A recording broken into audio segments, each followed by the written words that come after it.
Magandang hapon na Saturday po mga kababayan. Alam mo, yung saya-saya ko ngayon kahit ako'y may sakit. At totoo lang, masama ang pakiramdam ko dahil kahapon hindi kami nagkaabutan ng doktor ko. Kapipila ko sa pagbayad sa kuryente. Kaya hindi ako naresetahan ng bagong reseta na ilang araw ko nang hindi natitake.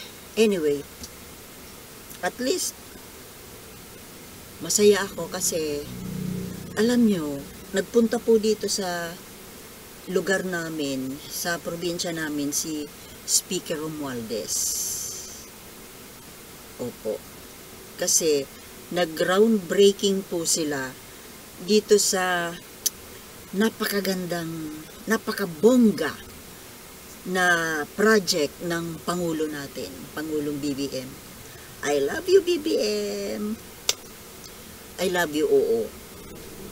Kaya lang, hindi kita love pagdating sa ICC at saka sa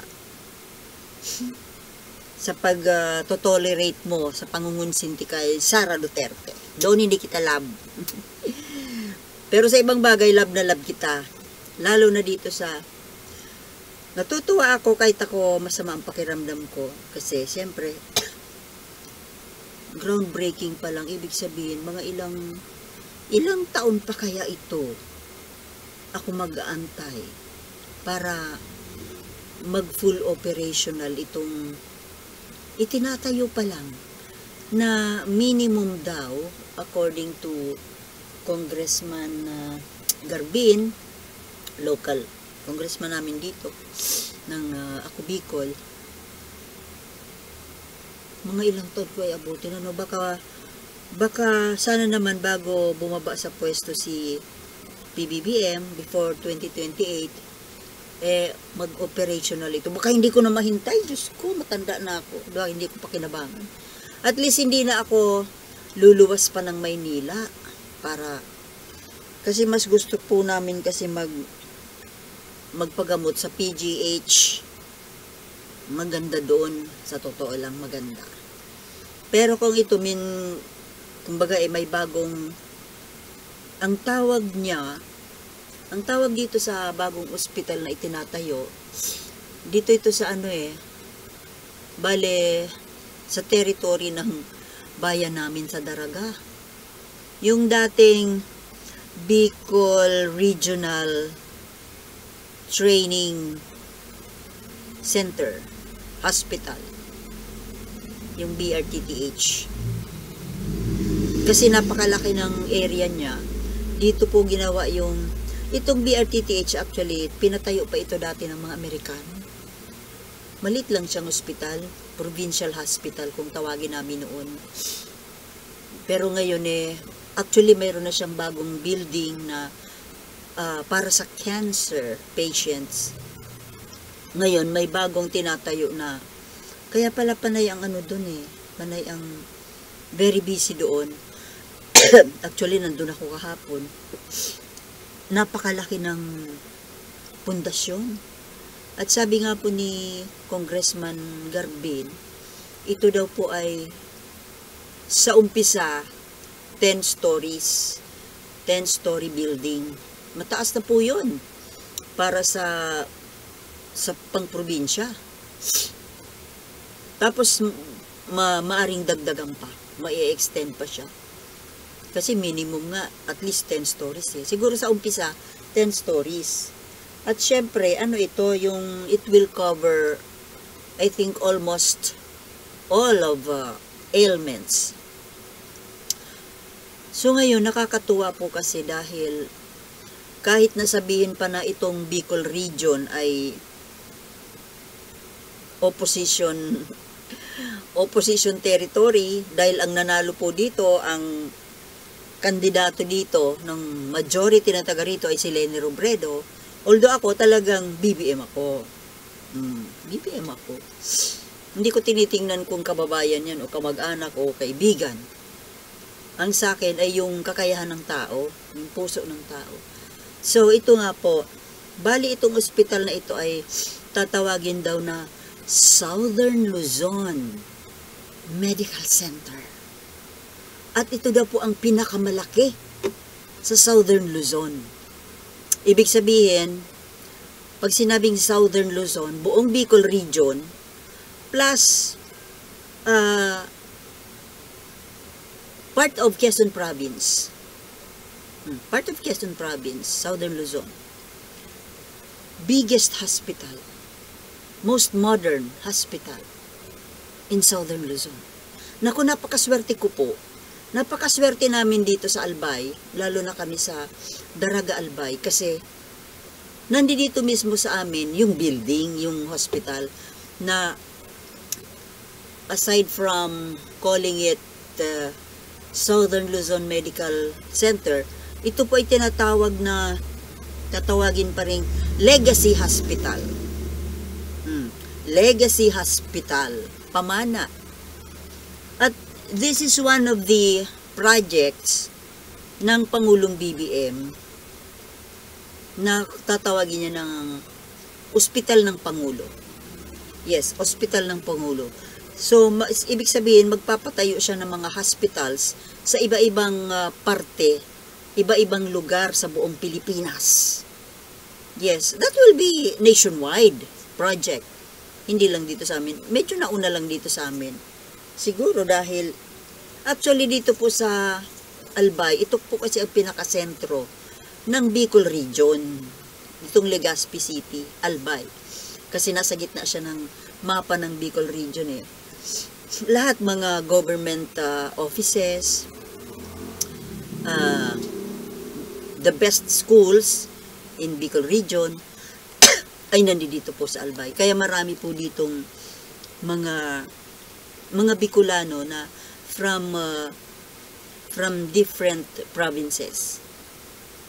Dito po sila nag-aaral, dito sila naglalakad ng kanilang mga kung ano-ano mga lalakarin sa when it regard to government dealings. Maswerte kami kasi nandito kami mismo sa regional center. But before, yung regional center po, bata pa ako noon, was Naga City. So kapag may lalakarin ka, pupunta kang Naga City. So ngayon, dahil nilipat nga sa Legazpi, dahil ito naman talaga ang pinakasentro. Lahat malapit. From Catanduanes, isang biyahe lang yan sa barko. Lancha. And then from Masbate, Sorsogon. Ano talaga siya? Sentrong-sentro. Kaya it was decided na dito ilipat. So swerte namin kasi nandito lang kami. We can go to pwede na kaming maglakad na aalis sa bahay ng umaga, uuwi din sa hapon. Pero yung mga taga-ibang probinsya po, kinakailangan pa nilang mag-ano yata, kung may mga nilalakad sila na magtatagal, parang nagtatransient pa sila eh. So, kawawa naman, no? So, pero yun. At ito po, balikan ko itong actually, grabe ang karamdaman ko yun. Manas na manas ako. Ewan ko ba? Ba't ako manas na manas? Hindi ko maintindihan. Parang mabigat tuloy sa katawan. At dumating nga po si Speaker Martin Romualdez. Alam niyo, hindi ko maintindihan bakit ang dami pong mga tao, even mga pro-BBM na mga vloggers, mga pro-Marcos loyalist. Bakit ayaw nila kay Speaker Martin Romualdez? Yung maintindihan kung bakit. Kasi kung tutuusin po, para sa akin si Speaker Martin, ay karapat dapat nga po siya na pumalit kay BBM bilang Pangulo. Hindi dahil sa lumayo na naman yung aking topic.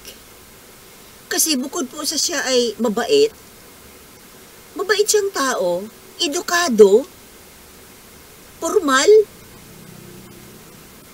hindi nagmumura, hindi basta nagagalit, formal nga eh. Disenteng tao. Bukod sa maitsura. Tingnan mo na itapat mo naman yan sa sa mga Duterte, no? Disenteng tao. Pero hindi ko maintindihan kung bakit ayaw nila kasi wala daw charm. Ano ba ang charm? Sino ba ang mas charming sa inyo? Si Rapi Tulfo? Sus Mariosep.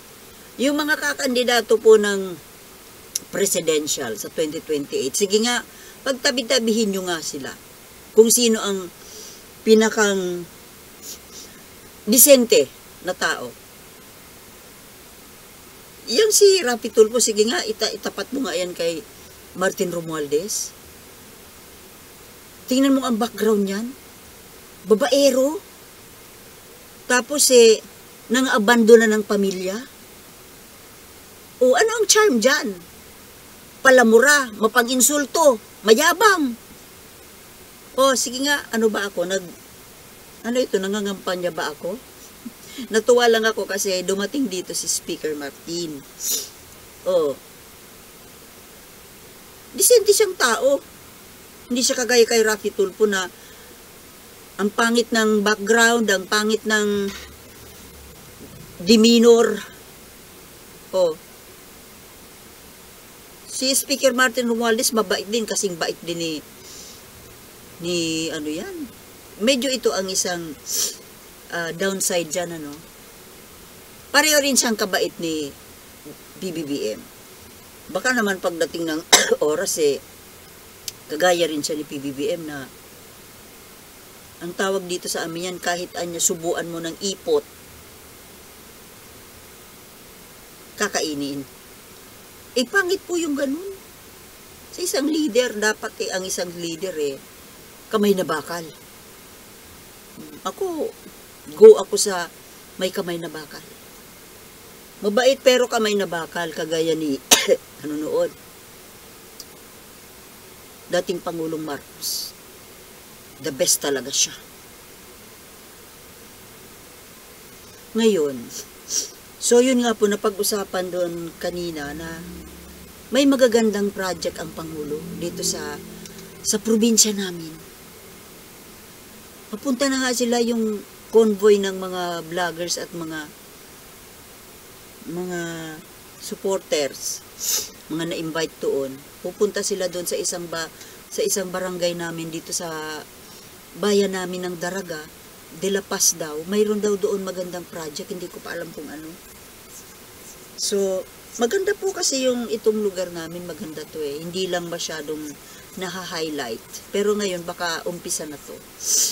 So, yun lang po ang gusto kong ibalita sa inyo na dito po sa Albay, medyo sa ngayon may magagandang project po dito si PBBM.